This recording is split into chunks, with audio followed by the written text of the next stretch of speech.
Mkuu wa usalama wa anga kutokea kule nchini Uingereza, yani UK Space Command, Meja Jenerali Paul Tedman amefichua kwa mara ya kwanza kiwango cha vitisho vya Urusi dhidi ya mali za anga za Uingereza.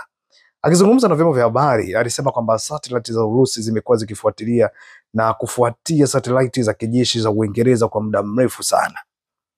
Aidha, aliongezea kuwa Urusi imekuwa ikijaribu kuingilia na kuzuia mawasiliano ya satellite za kijeshi za Uingereza kwa kutumia mifumo ya ardhini kila wiki, jambo linaloonyesha kwamba wasiwasi unazidi kupanda na usalama wa miundombinu muhimu ya anga ya juu ya Uingereza.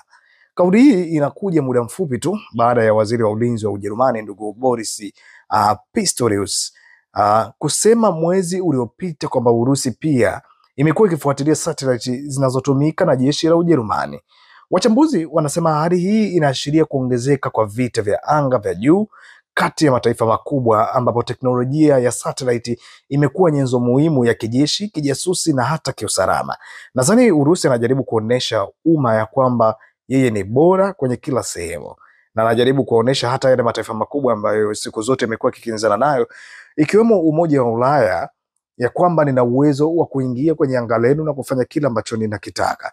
Tumeona siku za hivi karibuni hata amekuwa akiingia kwenye anga la Belgium na kuzungusha drone zake, jambo ambalo linaulizisha maswali mengi kwa watu na kuweza kutamani kuweza kufahamu lengo kuu la Urusi ni nini, ikiwa kama sio tu kuwapeleleza na sababu hizo hizo za kijeshi ambazo zinamfanya yeye aweze kuingia kwenye anga la mwenzake.